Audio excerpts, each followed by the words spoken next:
Welcome to our channel, Behind My Story. Please like, share, and subscribe. Every one of us has a talent. It may be singing beautifully, drawing artistically, writing poetically. We're all different. Our special talents make us happy. We are all unique in our own way, living in a world full of peace, love, and happiness. But what if our talent became our bane?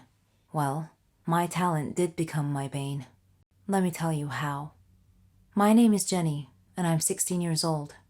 I lived in a quiet neighborhood with my parents and my little brother Matthew. I didn't have a lot of friends or hobbies. I was only interested in social media, but I always had a feeling that I had something unique, something that distinguished me from others. Turned out I was right. It all started on my grandmother's birthday. My family and I were traveling to her home to celebrate the occasion. The road was narrow and bumpy, with a rocky shoulder on one side and a river on the other. Dad was driving too fast, so obviously, Mom was a bit worried. Conversely, Matthew was excited. It was raining so hard that day that Dad feared the weather might get even worse, so he was driving faster than he should have to try to arrive at Grandma's house quickly. I was worried too, but for a slightly different reason. I had a feeling of impending doom on that trip. The rain got progressively worse. There was almost continuous lightning and thunder. Suddenly, we saw a big truck that had stopped on the road ahead of us. Mom screamed. Dad swerved to avoid hitting the truck and lost control of the car, which had gone on one of its sides and off the road into the river. It was the most frightening situation I had ever experienced in my whole life. We went underwater, and I felt as if we were in an aquarium. Dad was unconscious, and his forehead was bleeding. Mom was struggling, and Matthew was paralyzed with fear, his eyes tightly shut. Then, my vision went dark. When I woke up, I found myself in a hospital bed, with a team of doctors around me. When I asked them about my family, the look on their faces told me that I was the sole survivor of that horrible accident. Several days had passed since the accident. I was having trouble sleeping. The doctors gave me some sleeping pills. They even tried hypnosis to help me sleep. Grandma came to visit me. She was very sad. She said I could come live with her. My whole life was turned upside down in an instant. A police officer at the hospital was kind enough to drive Grandma and I to her home. After he dropped us off, something strange happened. In a fraction of a second, I had a vision, a momentary premonition that something bad was going to happen to him. I saw him trying to catch a thief, and suddenly crashing into another car. So I thanked him for the ride, and told him to take care of himself, to be very careful. He smiled, and said that he will. The very next day, as I was watching the news, I saw a report that very same kind officer had died in a car crash, just like my premonition.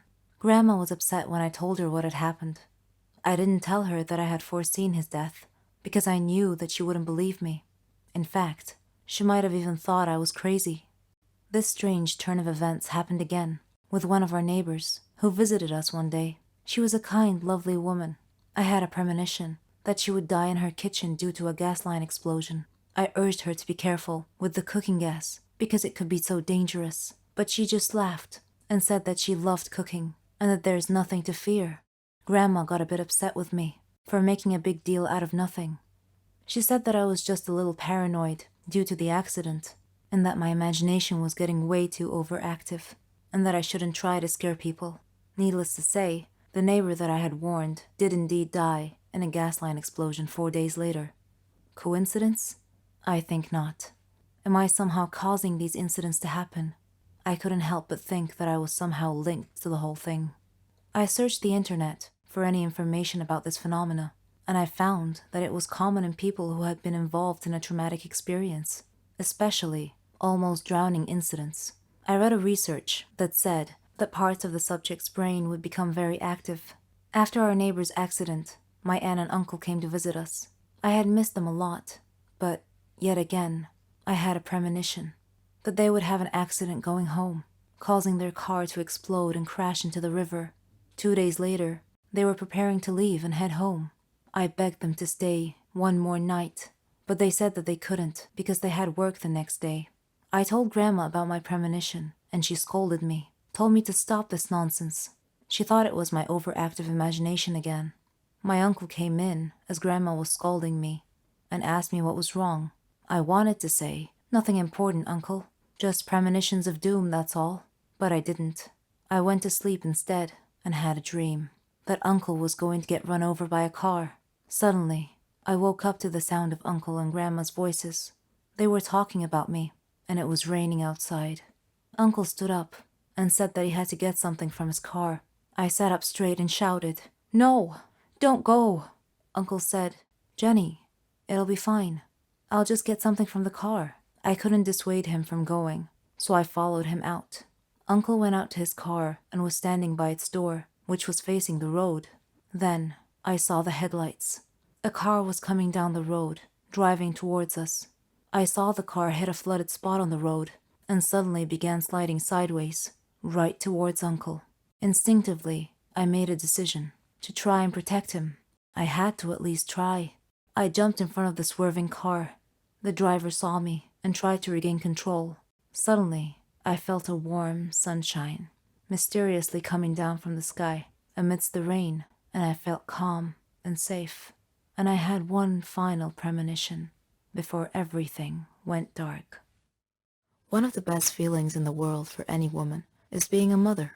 To have someone love you for who you are, for just being you, and expect nothing in return. You're the heroine of their story. You become everything they ever dreamed, and you'd give anything to see a smile on their face. I'm proud to say that I'm a mother to 50 kids. I know that's a lot, but let me tell you the story. I'm Susan, 20 years old. I come from a very rich family. My dad's Stefan Heiss, a very famous businessman.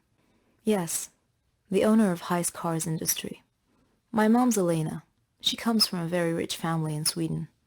She married my dad and they built their life from scratch. I loved kids, ever since I was a kid. Sometimes I feel like they're walking cotton candy. Their laughs, their mischief. All the kids in our family loved me, and I loved them. Even my aunt said that I'd make a great mother someday. So did Henry.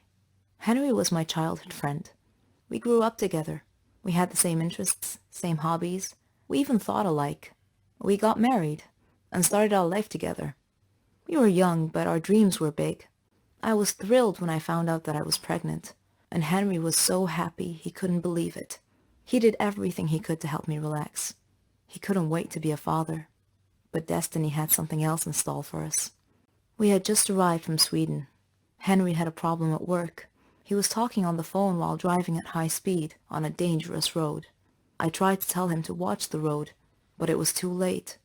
A truck came out of nowhere and pushed our car off the side. We fell into the lake, and we were unconscious. When I woke up, I found my mother and Henry's mother both looking at me, trying their best not to cry, and I soon found out why. In order to save my life, they put me through an operation. Not only have I lost my child, but I won't be able to have one ever again. Henry was also bruised, but my wounds ran way deeper. That was it, and I could never forgive him. If it weren't for him, none of this would have happened, I thought. None of it. I got a divorce later, after Henry tried over and over and over to fix the situation, to apologize, to ask for a second chance. But all I saw were empty words. There was no second chance. I tried to keep myself busy, find a way to invest my money and time, trying to get my mind off the accident. I decided to open up a toy store. I wanted to bring joy to all the children. One day, as I was standing in my store, I glimpsed a small boy standing out front, looking at a toy. The boy was alone, about 8 years old, but that wasn't all. His clothes were patched up and looked more like rags. His face and hands were dirty, and he just stood there, looking at the doll, daydreaming. I found myself walking out to him, but when he saw me coming, he ran away. A few days passed, and that boy's gaze was all I thought of. Then, one day, I found him outside the store again, looking at a different toy. I moved towards him slowly this time, till I was right beside him. Then I said, "Do you like it?" The boy freaked out and tried to run again, but I caught his arm this time and said, "Don't be afraid. I'm Susan." The boy looked at me, terrified, and I smiled. He started to relax. He told me his name was Billy, and that he was 7, and that he lives nearby. When I asked him about his parents, he said he never knew them, that he lived with Uncle Max. I asked him who Uncle Max was, but he cast his eyes down and was nervous all of a sudden. He looked a bit scared. I got curious, so I took him home with me, let him shower, and prepared a hot meal. I told him that I'd take him home after he'd eaten. I asked him about where he lived. He was quiet for a second. Then he said he had to go, that his brothers and sisters were waiting for him. I asked him how many he had. Around 50, he said. I was shocked. He told me that they all lived in a big room with Uncle Max. But how is this Uncle Max able to look after you all? I asked curiously. But he got nervous again, and he insisted that he must leave, so I decided to take him there. Maybe it'll help clear some of the mystery, I thought. I drove, and Billy was guiding the way, until we got there. The place was a bit far from all the other houses.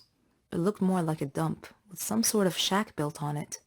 A man was standing in front of the door, holding a kid by the arm and beating him senseless. The boy was younger than Billy, and Billy was shaking next to me, mumbling to himself, "He's gonna hit me too. I'm so late." Then he turned to me and said, "Bye, Susan. You have to leave now, quickly." And then he ran towards the shack. I backed up the car and stood nearby to see what happens. The man hit him hard across the face, and I heard him say, "Where's the money you stole today, boy?" Billy turned out his empty pockets, and the man dragged him inside by the collar. I wanted to help, so I decided to call Henry, who was more than happy to answer my call. I told him what had happened, and he came to me. We approached the shack together slowly and looked through the window.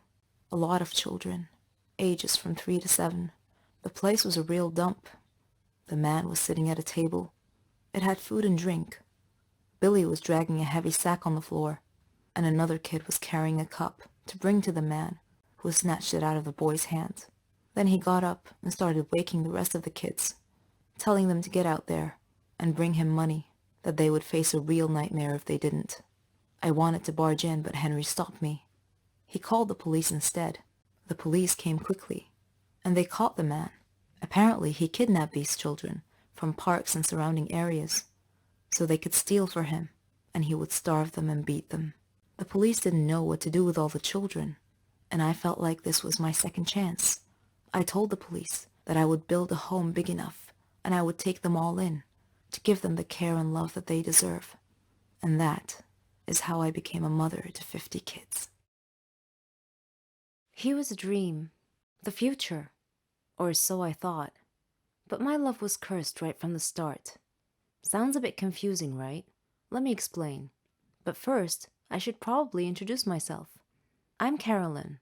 I was a dreamer. I dreamed of a good, warm, stable, successful life. I wanted a good job, and I wanted to travel around the world a bit with Helen. She was my best friend.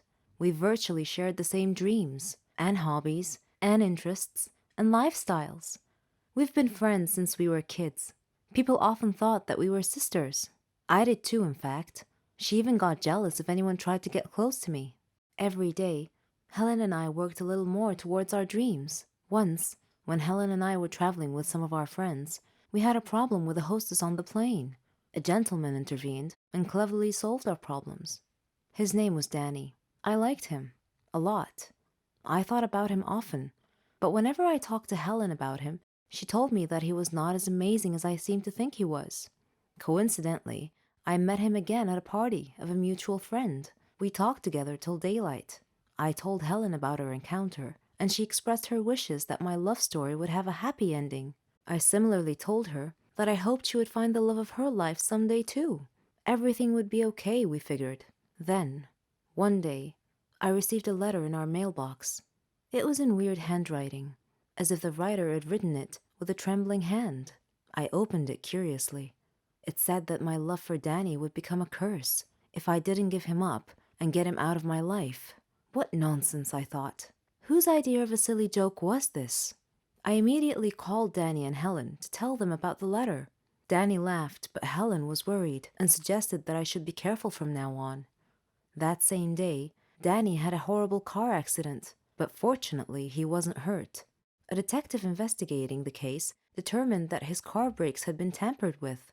In another incident, a car almost hit me, but it swerved away at the last minute. When I mentioned this incident to Danny, he tried to calm me down and told me to just forget about it. He gave me a beautiful bracelet as a present and proposed. We got engaged, and I couldn't have been happier. I wanted to show the bracelet to Helen, but somehow I seemed to have lost it. I couldn't find it anywhere. Anyway, when I told Helen about his proposal, she was thrilled for me.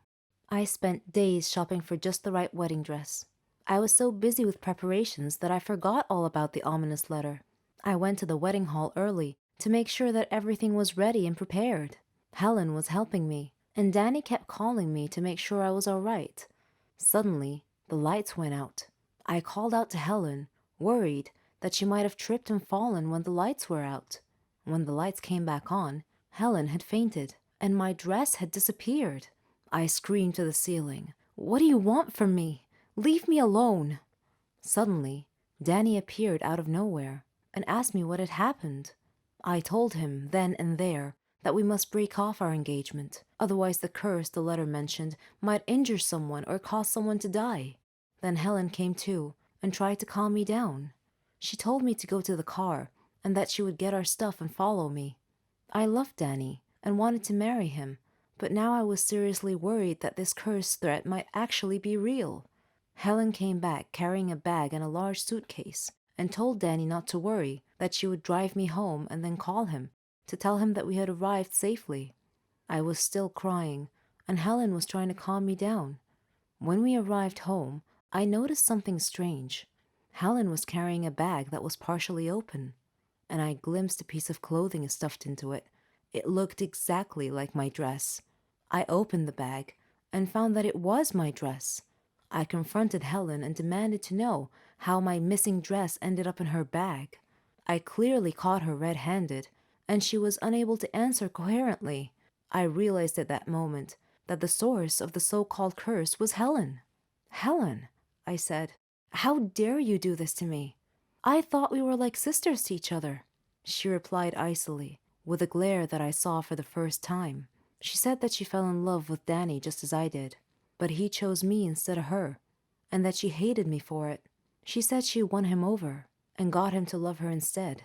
Then they both tried to scare me into calling off the wedding so that she and Danny could be together. There are no words to describe how I felt at the time. I replied in a similar tone.